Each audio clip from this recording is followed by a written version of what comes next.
So, as you know or don't know, we still attract something. Each and every moment we attract something.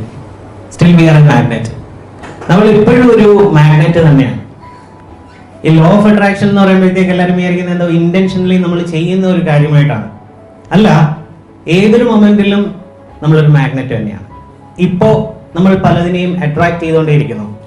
I will show you a perfect example. That's why I got this. ഇത് ആരുടെയോ ബലൂണിനകത്ത് അറിയാതെ ഇട്ടിരുന്ന ഒരു സാധനമാണ്. ഇത് ഞാൻ last പറയാം, നിങ്ങൾക്ക് കാണാൻ പറ്റത്തില്ല അത് എഴുതിയിരിക്കുന്നത് എന്താണെന്ന്. ഇത് ഞാൻ അവസാന എക്സാമ്പിൾ സഹിതം പറഞ്ഞുതരാം. It's A kind of law of attraction. കണ്ടോ, ഇപ്പൊ ക്ലാസിന്റെ ബിഗിനിങ്ങിൽ തന്നെ നമുക്ക് ലോ ഓഫ് അട്രാക്ഷൻ എന്താണെന്നുള്ളതിന്റെ ഒരു എക്സാമ്പിൾ കിട്ടി. Because I attract this. So every one is A magnet. എല്ലാവരും ഒരു കാന്തം തന്നെയാണ്. ആ കാന്തം ഇങ്ങനെ പലതിനെയും ആകർഷിച്ചുകൊണ്ടിരിക്കുന്നു. എന്തുകൊണ്ട് നമ്മൾ പലതിനെയും ആകർഷിക്കുന്നു എന്നുള്ളൊരു ഉത്തരം. ഈ ലോ ഓഫ് അട്രാക്ഷൻ എന്ന വാക്കില് അട്രാക്ഷൻ എന്ന വാക്കുണ്ട്. അട്രാക്ഷൻ എന്ന വാക്ക് അട്രാക്ട് പ്ലസ് ആക്ഷൻ. ഈ ആക്ഷൻ ആണ് നമ്മൾ പലതും അട്രാക്ട് ചെയ്യുന്നത്. Every action has its own equal and opposite reaction. ഏതൊരു പ്രവൃത്തിക്കും അതിന് തുല്യവും വിപരീതവുമായ ഒരു പ്രതിപ്രവർത്തനം ഉണ്ട്. You attract what you do. നമ്മുടെ കർമ്മങ്ങളാണ് അല്ലെങ്കിൽ നമ്മുടെ കർമ്മഫലങ്ങളാണ് നമ്മളിലേക്ക് എന്ത് ചെയ്യുന്നത്, ആകർഷിക്കപ്പെട്ടുകൊണ്ടേയിരിക്കുന്നത്. സോ ഈ ആക്ഷൻ എവിടെ നിന്നാണ് വരുന്നത്? ആക്ഷൻ നമുക്ക് വരുന്നത് നമ്മുടെ തോട്ട്സിൽ നിന്നാണ്. റൈറ്റ്. അപ്പൊ നമ്മൾ പറയുന്ന വാക്കുകൾ, നമ്മുടെ പ്രവൃത്തി, എല്ലാ കാര്യങ്ങളും നമുക്ക് വരുന്നത് നമ്മുടെ ചിന്തകളിൽ നിന്നാണ്. അപ്പൊ എല്ലാവരും പറയാറുണ്ട് നമ്മുടെ ചിന്തകൾ മാറ്റണം, ചിന്തകൾ മാറ്റിയാൽ നമ്മുടെ ജീവിതം മാറുമെന്ന് എല്ലാവരും പറയാറുണ്ട്. It's quite natural, it's quite common. പക്ഷെ ഞാൻ ഇന്ന് വളരെ ഡിഫറെന്റ് ആയിട്ടുള്ള 3 കാര്യങ്ങൾ, നിങ്ങളുടെ ചിന്തകൾ നന്നായിട്ട് മാറണമെങ്കിൽ അല്ലെങ്കിൽ നല്ല രീതിയിൽ മാറണമെന്നുണ്ടെങ്കിൽ ഒരു 3 മെയിൻ പോയിന്റ്സ് നമുക്ക് മാറ്റേണ്ടതായിട്ടുണ്ട്. ആ 3 പോയിന്റ്സിനെ കുറിച്ചാണ് ഞാൻ ഇന്ന് സ്ട്രെസ് ചെയ്ത് പറയുന്നത്. സോ നമ്മളെല്ലാവരും അബൻഡൻസ് ആഗ്രഹിക്കുന്ന ആൾക്കാരാണ്. നമ്മളിലേക്ക് മെറ്റീരിയലിസ്റ്റിക് ഒബ്ജക്ട്സ് നമ്മളിലേക്ക് വരണമെന്ന് ആഗ്രഹിക്കുന്ന ആൾക്കാരാണ് നമ്മളെല്ലാവരും.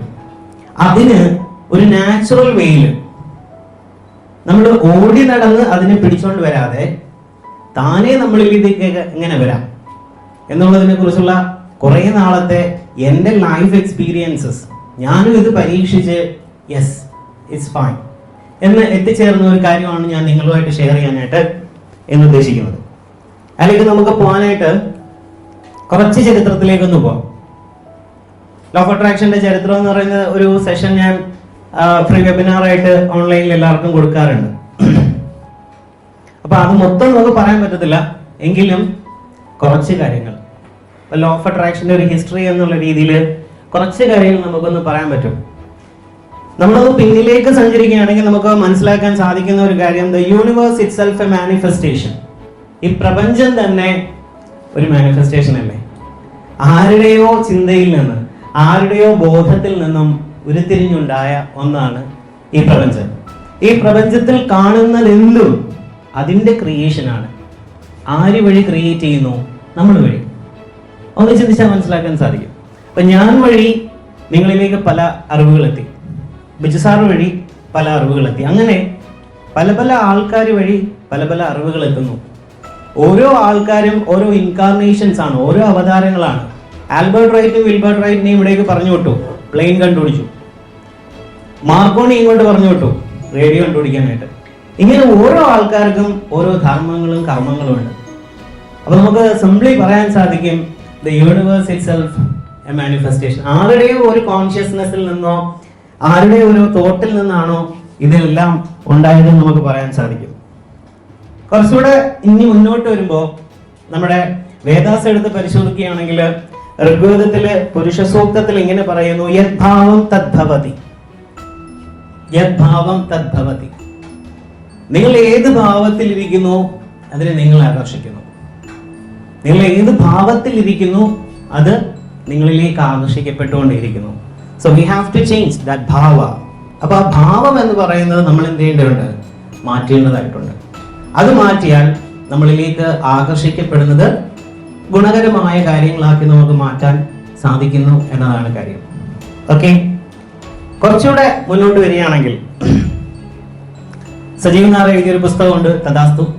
അത് ഒരു മൂർധാവിൽ ഇരിക്കുന്ന ഒരു ദേവനാണെന്നാണ് പറയുന്നത്. നമ്മൾ എന്താണോ ചിന്തിക്കുന്നത്, നമ്മൾ എന്താണോ പറയുന്നത്, അത് ഗ്രാൻഡ് ചെയ്യുന്നു അയാള്. നമ്മൾ ചിന്തിക്കുന്ന ഓക്കെ തഥാസ്തു, സോ ബി ഇറ്റ്. ദൈവങ്ങളെല്ലാം അങ്ങനെയാണ് നമുക്ക് വരം നൽകുന്നത്. അങ്ങനെ ആവട്ടെ, അങ്ങനെ ഭവിക്കട്ടെ. അപ്പൊ തഥാസ്തു എന്ന് പറയുന്ന ഒരു കോൺസെപ്റ്റ് ആണ് അതിനുശേഷം നമ്മൾ കേട്ടത്. ഇനി കുറച്ചുകൂടെ നമുക്ക് മുന്നോട്ട് വരികയാണെന്നുണ്ടെങ്കിൽ നമുക്ക് മനസ്സിലാക്കാൻ സാധിക്കുന്നത് ഭഗവത്ഗീത, അതുപോലെ ഖുർആൻ, അതുപോലെയുള്ള ഹോളി ടെക്സ്റ്റ് ഒക്കെ എടുക്കുകയാണെന്നുണ്ടെങ്കിൽ ഈ ആകർഷണ നിയമത്തെ കുറിച്ച് വളരെ വളരെ നല്ല കാര്യങ്ങൾ നമ്മളിവിടെ പറയുന്നുണ്ട്. ഓക്കെ, അപ്പൊ അത് കുറച്ച് ഞാനിവിടെ കോട്ട് ചെയ്തിട്ടുണ്ട്. whenever you ask in prayers